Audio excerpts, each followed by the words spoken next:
Hey guys, we're back on the couch and it is the season to talk about this. This topic gets hard all the time, not just sometimes. And it's a struggle that we all face individually in our own ways, but collectively, the struggle is the same. 2025 for me has been the year of good grief, and I'll explain what I mean by that in just a minute. So sit tight.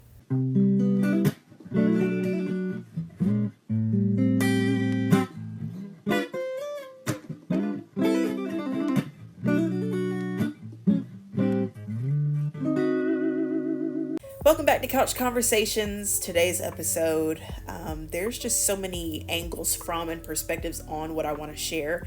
We're headed into November here in a couple days. Holiday season is basically here, and this is the time of year where a lot of people are in their beautiful and broken state at the same time. The beauty of the holidays, traditions, parties, but then that realization of those who are no longer with us to enjoy it. And it causes a lot of mixed emotions, anxiety, and stress. So, to anyone in that place or space, I understand. My heart is with you as you navigate the rest of this year and this upcoming holiday season as a whole. But not so much focusing on specifically holiday season in relation to grief right now. I want to shift this over into more of a life after loss update from my perspective and my journey, just because it's been a while since the topic has only been about life after loss. Now being almost 83% done with this year, I call 2025 my year of good grief. And I know that sounds absolutely crazy, because how can grief be good? And somehow, some way, with my very scattered brain, we will dive into all of that. But for background, my dad's dad, who I called my pop, passed away March 22nd, 2023. He was my hero, everything that God knew I needed in a grandfather and more. He was just the best pop ever, and the love that he had for me goes far beyond what my heart and mind can even handle or comprehend. And even now, I'm still discovering the depth of his love, because it is still very much present, which is comforting in his earthly absence. Now being 2.5, 3 years later, I have done so much that I never thought I would do without my pop. Those things include like getting my driver's license, getting a car, graduating high school, winning Hall of Fame senior year, being on homecoming court, and just a list and heap of other things. When you are growing up and you lose such an influential voice in your life, especially coming out of teen years into adulthood, the previous conversations and pep talks really start to stand out from those influential voices. And Pop was one for me that could just say anything that I needed to hear, and it would be at the most perfect time, whether he knew it or not. There's been so many experiences and events where my first thought was to call Pop, but immediately I'm reminded of the silence and absence that will always remain. And that causes, of course, an influx of mixed emotions in just about every single exciting moment. So first, I'm conditioning my life to live in a way that I've never lived before without someone, while exploring this whole new side of my life and this new version of myself. And I'm doing this all while still being in high school, still being very much affected by the weight of emotions, by the absence and the silence. And so life changes with just that alone. Second, changing and renovating the house felt like more adjustment, because that's a place where I spent a lot of my childhood. My grandparents' house was an every week, and eventually, once we were taking care of them, an every day or every other day occurrence. This is where I enjoyed holidays, birthdays, family dinners, parties. Everywhere you look, there's memories. Every room, there's a memory. There's multiple memories. And so changing the house felt like everything was fading.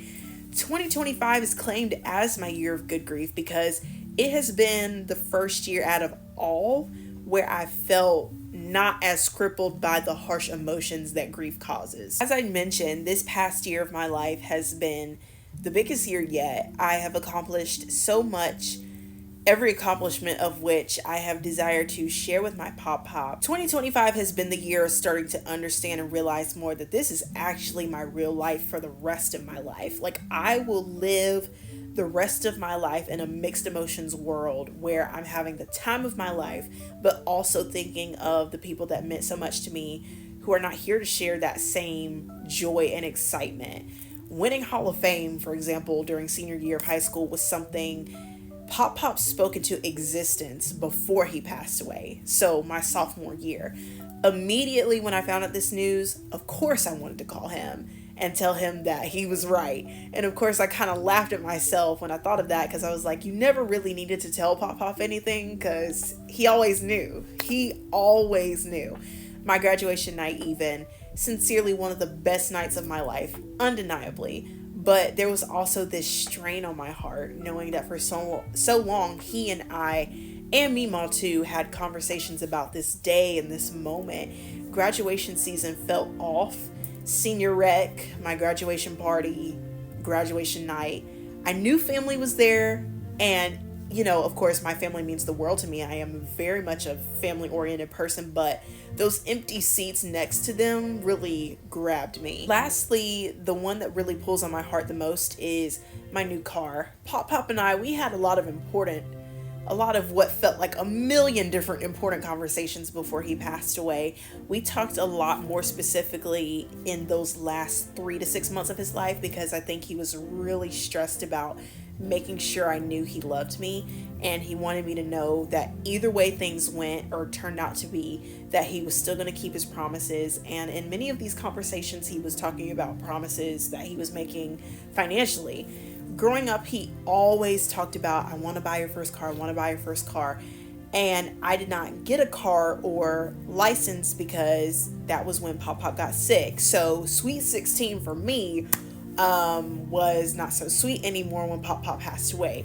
So the whole idea and plan of getting a car when I turned 16 and getting my license just fell to the ground. So fast forward to now 2025, one of the best years of my life, to actually experience and witness him still keeping his promise to me. It overtook me in ways that my heart and mind couldn't and still can't handle. I thought I knew. I really thought I knew how much he loved me when he was here. He made sure that he went overboard even after his passing.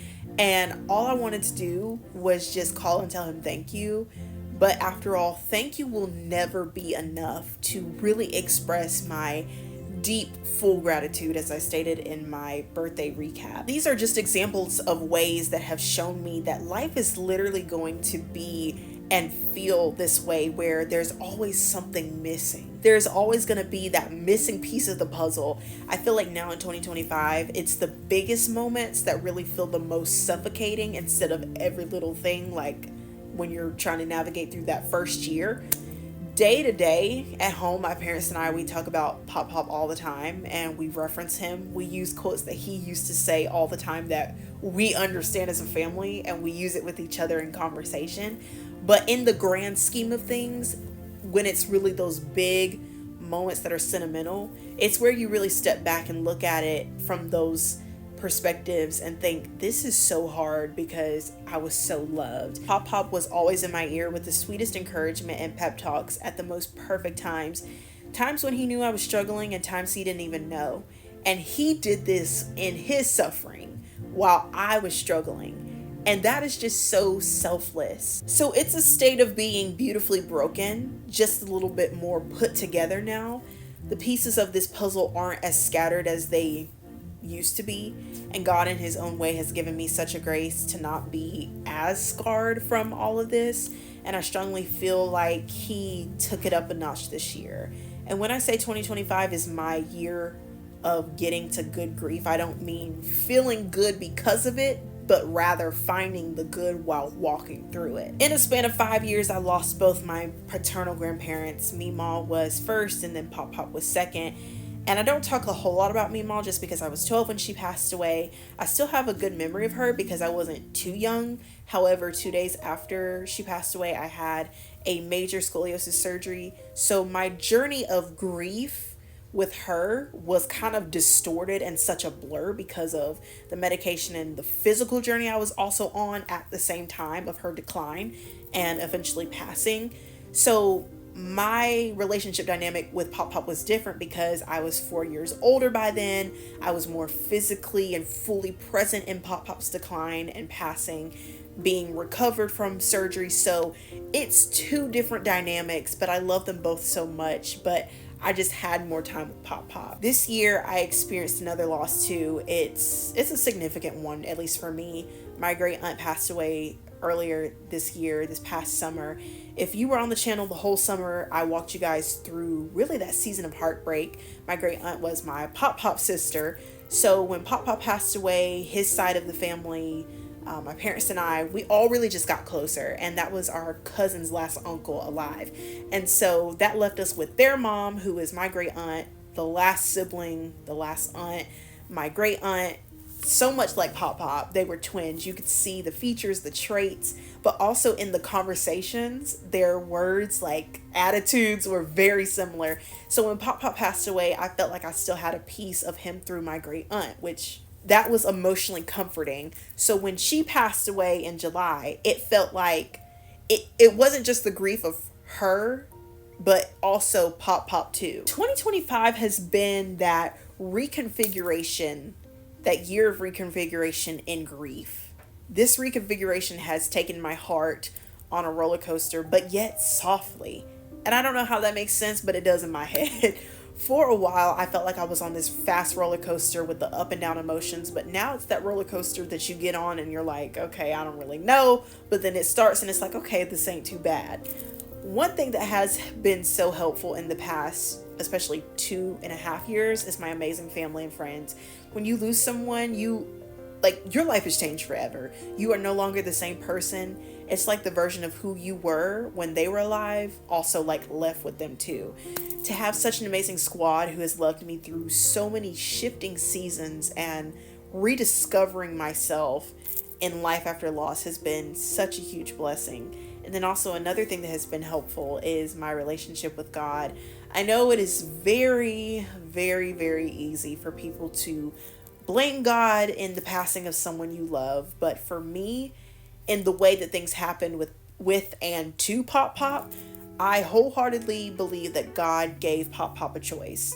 He suffered from multiple illnesses, cancer, congestive heart failure, a muscle deterioration disease that was very rare, blood blockage in his brain on both sides. He was so tired, and I was getting tired watching him get tired. He lived such a wonderful life and devoted it to faith and family, and at the end of his mission, I really believe that God gave him that choice of what he wanted as his reward. And although that choice shattered me to no end, it gives me a new meaning of life and eternity. It makes me live life in a different way because, of course, I desire to see Jesus, but it also elevates my desire to see Pop Pop again as well, and Mima. Pop Pop had cancer back in 2010. This was when I was like a little girl, and then he had it again in 2021. As much as I wanted Pop Pop to not have cancer again for the second time, as much as I didn't want him to have such a weak heart, I knew that things weren't going to get any better if he stayed. And it's hard when your hero gets weak. It's hard when heroes get weak. Like, that is an honest, real statement. I saw my Pop Pop hurt because he could no longer be the hero he always was to me. But God gave so much grace. There's so many memories and conversations and seasons God gave me to hold on to keep forever. Pop Pop poured his heart into being the best granddad ever, with me being his only grandchild and granddaughter. I'm so grateful that I got the chance to be in that line of princess treatment. That was a lot to talk about, but I sat and realized that it has been a while since I've done a whole heart and brain dump about this part of my life. I've always shared in pieces and parts the effects that this has had on me, but to look at it in this way as a whole was just a completely different thing for me. I enjoy couch conversations for this reason. It's analytical, it's heartfelt, and it's a time for me to really share a journey of mine that everyone faces ultimately, but there's so many different stories, and so this is mine. So thank you guys so much for spending a piece of your day with me, and if you've endured this kind of loss, as far as like losing grandparents, my heart is with you. And I hope at some point in your journey that you reach a spot of good grief in some way or another. I love you guys.